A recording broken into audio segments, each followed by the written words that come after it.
আসসালামু আলাইকুম বন্ধুরা, আশা করি সবাই আলহামদুলিল্লাহ ভালো আছেন।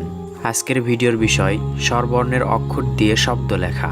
সহজ কৌশলে বর্ণমালা শেখার পরবর্তী ধাপ হলো ওয়ার্ড বা শব্দ লেখা।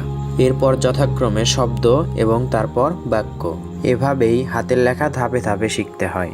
যাদের লেখা তুলনামূলক খারাপ, লেখা সুন্দর করতে চান, তারা অবশ্যই প্রথম ধাপেই বর্ণমালা শিখবেন। বর্ণমালা শেখার পর কার বা ফলা সুন্দর করে লেখার অনুশীলন করবেন। তারপর শব্দ এবং বাক্য যথাক্রমে শিখলে হাতের লেখা সুন্দর হবে ইনশাল্লাহ। আমার চ্যানেলে বর্ণ, শব্দ বা বাক্য ভিডিওগুলি খুঁজতে অবশ্যই প্লেলিস্টে যাবেন।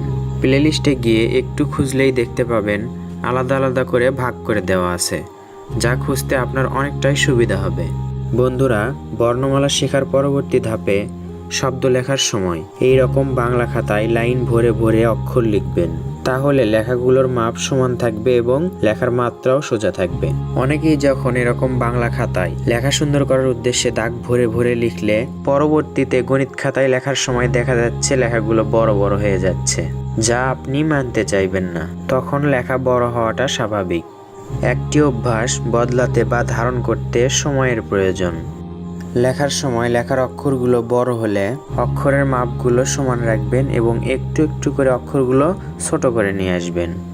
ইনশাল্লাহ লেখা সুন্দর হবে।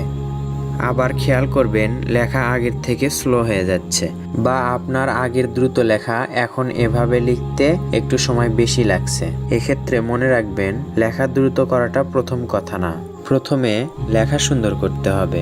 শেখার সময় লেখা পুরোপুরি সুন্দর হয়ে গেলে লেখা দ্রুত করার প্রতি মনোযোগ দিতে হবে। বন্ধুরা, আপনারা ভিডিওতে দেখতে পাচ্ছেন স্বরবর্ণ দিয়ে আমি 4টি করে শব্দ লিখছি। লেখা সুন্দর করার দ্বিতীয় ধাপে বা বর্ণের পরে শব্দ লেখায় আপনি এভাবে অনুশীলন করতে পারেন। এতে আপনার লেখার লাইন সোজা থাকবে বা লেখা সুন্দর হবে। যারা প্রথম ধাপে বর্ণমালা শিখতে চান তারা দেখতে পারেন ডেসক্রিপশন বক্সে প্লেলিস্টের লিংক দেওয়া থাকবে। বাংলা এবং ইংরেজি লেখা সুন্দর করা, কিভাবে লেখা সুন্দর করা যায়, কিভাবে লেখা দ্রুত করা যায়, কিভাবে কলম ধরতে হয়, নানা বিষয়ের ভিডিওর লিংক আপনার ডেসক্রিপশন বক্সে পেয়ে যাবেন। হাতের লেখা একটি লেখা বিষয়ক শিক্ষণীয় চ্যানেল।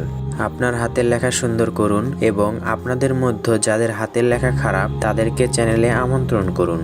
সুস্থ থাকবেন, সুন্দর থাকবেন, হাতের লেখা সুন্দর রাখবেন।